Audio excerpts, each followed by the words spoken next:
കഴിഞ്ഞ ദിവസം UDF government വാഗ്ദാനം ചെയ്ത പ്രിയദർശിനി പദ്ധതിയുടെ ഭാഗമായിട്ടുണ്ടായിരുന്ന കുറ്റ്യാടിയിൽ നടന്ന ഒരു ഉദ്ഘാടന ചടങ്ങിന്റെ ഉള്ള ഒരു സംഭവ സമയത്തുള്ള ഒരു വീഡിയോ ആണ് നിങ്ങൾ കണ്ടുകൊണ്ടിരിക്കുന്നത്.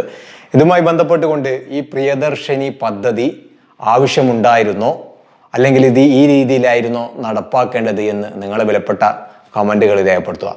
കാരണം സ്ത്രീകൾക്ക് അവകാശങ്ങൾ ലഭിക്കേണ്ടതുണ്ട്, സുരക്ഷ ലഭിക്കേണ്ടതുണ്ട്, അതേപോലെ തന്നെ അവർക്ക് സൗജന്യ യാത്ര ഒക്കെ കിട്ടേണ്ടതുണ്ട്. പക്ഷേ KSRTCക്ക് വലിയ ബാധ്യത നൽകുന്ന രീതിയിൽ മുഴുവൻ സ്ത്രീകൾക്കും ഇത്തരത്തിൽ സൗജന്യ യാത്ര കൊടുക്കേണ്ടതുണ്ടായിരുന്നു.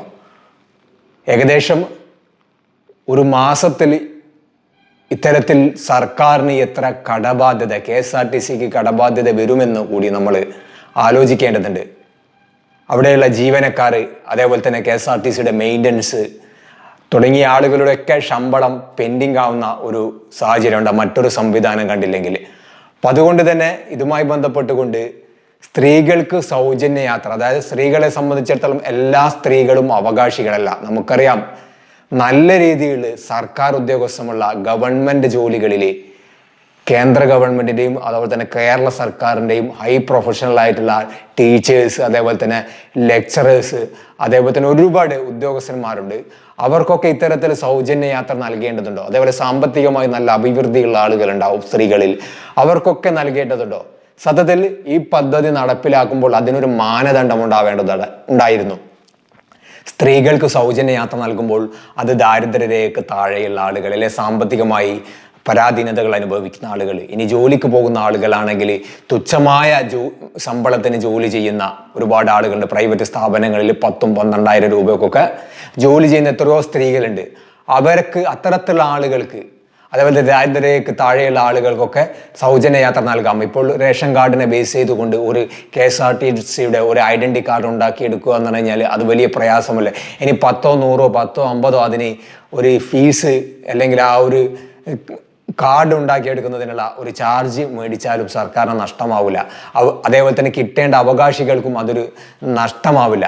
അത്തരത്തിൽ കൃത്യമായി സ്ത്രീകൾക്ക് മുഴുവൻ, കേരളത്തിലെ മുഴുവൻ സ്ത്രീകൾക്കും സൗജന്യ യാത്ര നൽകുന്നതിന് പകരം അവകാശികൾക്ക് നൽകുക. അതേപോലെ തന്നെ സ്ത്രീകളെ പരിഗണിക്കുന്നത് പോലെ തന്നെ വയോവൃദ്ധരായ പുരുഷന്മാരെയും പരിഗണിക്കാമായിരുന്നു, അതേപോലെ തന്നെ വിദ്യാർത്ഥികളെ പരിഗണിക്കാമായിരുന്നു. അത്തരത്തിലുള്ള കാര്യങ്ങൾ ഉൾപ്പെടുത്തിയിട്ടുണ്ടെങ്കിൽ ഒരുപാട് ക്ഷേമ പദ്ധതി എന്ന് നമുക്ക് വിശേഷിപ്പിക്കാമായിരുന്നു. സത്യത്തിൽ ഇതൊരു വിഡ്ഢിത്തമായിട്ടാണ് എന്നെ സംബന്ധിച്ചിടത്തോളം എനിക്ക് തോന്നിയത്. ഈ എത്ര കാലം ഇത് കേരളത്തിലെ മുഴുവൻ സ്ത്രീകൾക്കും ഇത്തരത്തിൽ KSRTCയെ സൗജന്യ യാത്ര കൊടുക്കാൻ കഴിയുമെന്ന് നമ്മൾ കാത്തിരുന്ന് തന്നെ കാണേണ്ടിയിരിക്കുന്നു. ഇത് വലിയ രീതിയിൽ കൊട്ടിഘോഷിക്കുന്ന ഒരു കാഴ്ചയൊക്കെ നമുക്ക് കാണാൻ സാധിക്കും. സത്യത്തിൽ ഒരു പ്ലാനിങ് ഇല്ലാത്തതോടുകൂടി എങ്ങനെയെങ്കിലും വോട്ട് കിട്ടുക എന്നൊരു ഉദ്ദേശത്തോടു കൂടി ഇലക്ഷൻ പ്രചരണ കാലത്ത് നൽകിയ ഒരു വാഗ്ദാനം, ആ വാഗ്ദാനം നിറവേറ്റാതെ മറ്റൊരു വഴിയില്ല എന്നതിൻ്റെ അടിസ്ഥാനത്തിലായിരിക്കാം ഒരുപക്ഷെ ഇത്തരത്തിൽ ഈ പദ്ധതി നടപ്പിലാക്കേണ്ടി വന്നത്.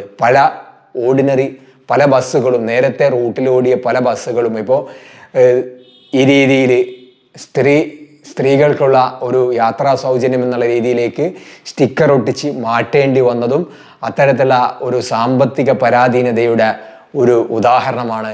എന്തായാലും KSRTCയെ സംബന്ധിച്ചിടത്തോളം ഇത് നഷ്ടമല്ലാതെ വലിയ ലാഭമൊന്നും ഉണ്ടാക്കാൻ സാധ്യതയില്ല.